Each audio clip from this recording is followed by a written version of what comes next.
Hi, I'm Kaeo Milker. I am the production director for Heroes of the Storm. We made StarCraft 2. Our team actually was a StarCraft 2 team before we kind of split off to work on Heroes as well.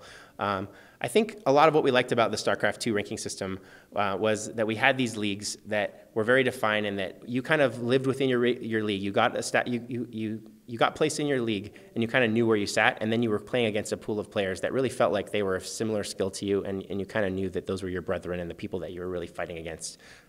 With our previous ranking system in Heroes, we got some feedback that it felt more like a progression system. It was going from rank 50 to rank 1. There was kind of a disconnect between what your rank was and what your skill was that players were sensing. So we really wanted to go more towards a system that really acknowledged just how competitive this is, and try to be more transparent to the fact of here's where you're at and here's where your contemporaries are. So how will that affect current players like at rank 25 or even rank 1? Well, actually, so we're going to finish preseason, which we're currently in. We've been in preseason for a very, very long time. It started kind of all the way back to where we launched last year. So we've been desperate to get out of preseason and start these seasons now. So season 1 starts the week of June 14th. At that point, you're going to come in and play placement matches. Previously, you had to play 20 placement matches. Now you're going to play 10. That'll kind of set your initial league, and you'll kind of land it someplace. And then you'll start to kind of work your way to where you're ultimately going to land. I think existing players will kind of see that they come in and they kind of have a fresh start. We're doing some things with the way the matchmaker works that we're giving them some leniency to kind of let them have room to grow and find where they should be. So I think players can look to kind of come in, play those placement matches, and kind of see where they end up and really start fighting their way to where they want to be. So how do you determine how many points are gained and lost? Are there factors like how long the match was, how well you did, how terrible you did? Yeah, a lot of the underlying math is a little more complicated than I can talk about there, but the general rule set are things like you're looking at what's the skill level of the players you're playing against versus your skill level and your team's skill level. If you win against someone that's higher skilled than you, you're going to get more points. If you lose against someone that's lower skilled than you, you're going to lose more points. In addition to that, our ranking system now, you're moving through leagues, so leagues go bronze through grandmaster, and the bronze through platinum, or actually bronze through diamond, sorry, have 5 divisions within each league as well. So you're going to kind of move your way through those.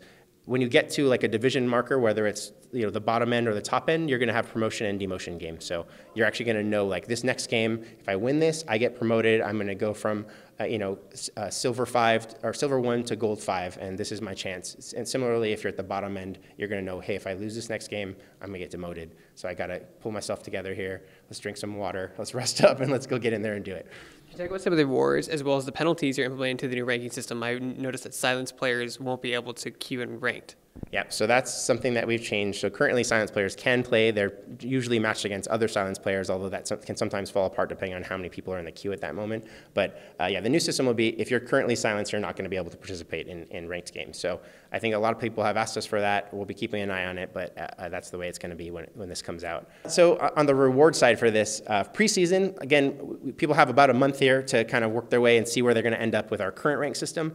They're going to get rewards. So they're going to get gold based on how far they progress within the ranks. They're also going to get portraits that are specific to where they land, and there are also unique mount rewards that they're going to get. There's one mount reward that's for some of the, like a mid-range of the rank system, and then there's actually a higher end mount that you're going to get for being at the top end of ranks. So that's something we're doing for preseason. So again, all your efforts you've been putting in, that's going to pay off. You'll get rewards for preseason, and we'll start with a new set of rewards that are going to be for season 1, and we'll continue evaluating that and trying to do really cool rewards every season. You guys are introducing 2 new heroes as well as new mounts and costumes. One of the questions is, the Warcraft movie is coming out soon. Will we see Warcraft movie skins in Heroes of the Storm? It's a good question.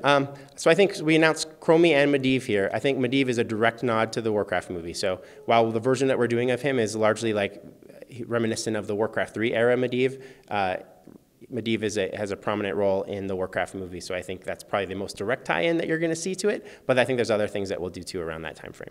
So talk about Chromie, because she plays a lot differently than other heroes that you've introduced so far. Yeah, so Chromie is a long-range artillery mage.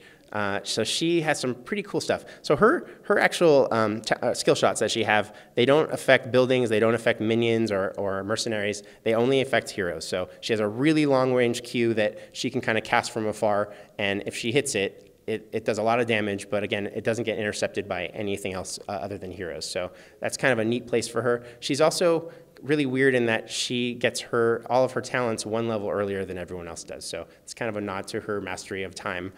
So she'll get her heroic at 9, and all of her other ones will come one whole level earlier. So it creates some interesting opportunities for her to be a playmaker early on, ahead of her team and ahead of the other team. She also has some fun ultimate abilities.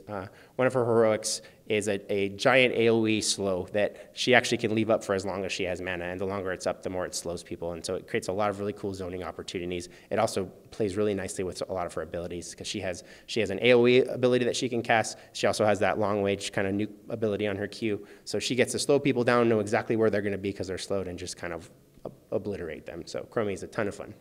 Now, when you guys introduce a new hero, what's it like seeing the meta drastically change? Because you have all that data when you release a new hero. Yeah, I think that's part of the fun. We push ourselves really hard to release new heroes every 3 to 4 weeks. Each time a new hero comes in, I think we see dramatic new opportunities created for team synergies. Quick match is usually the place that we most see that, because what you see a lot of times is people want to ban those new heroes in Hero League. But yeah, I think we're always excited to see what people do. Even here, we just did this at the event. We've introduced them for the first time to a bunch of press and influencers here. In like half an hour watching them, I saw them do amazing things already with both Chromie and Medivh. So it's always fun to get them in players' hands and see what they're going to do with them. And go over Medivh's abilities too. Sure.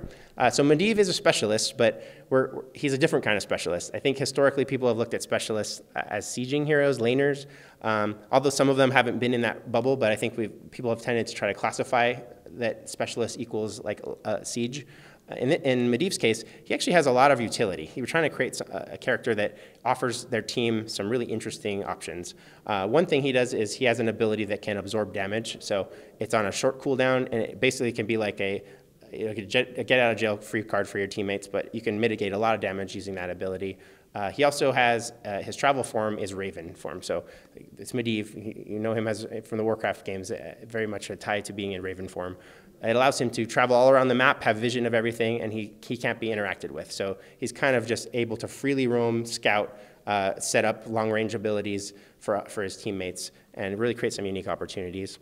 He also has a portal ability that lets him create a portal at his location and one at a location far away from him that he and all of his teammates can go through. And that can be used offensively, defensively, create escapes. It creates a lot of really interesting opportunities for players. When will we see all these changes implemented? So Chromie's going to be coming out very soon. She's actually going to be in the PTR, I believe, next week. And then she'll be coming out just shortly thereafter, like a week later. So she's coming right in there. For the rank play changes in Medivh, they'll be coming in the week of June 14th. So everybody can look forward to that coming. They also know you have about a month to kind of figure out where you are in our current rank system and get yourself to where you want to be to get your rewards in preseason. And then we'll start the new season and get to dig right in.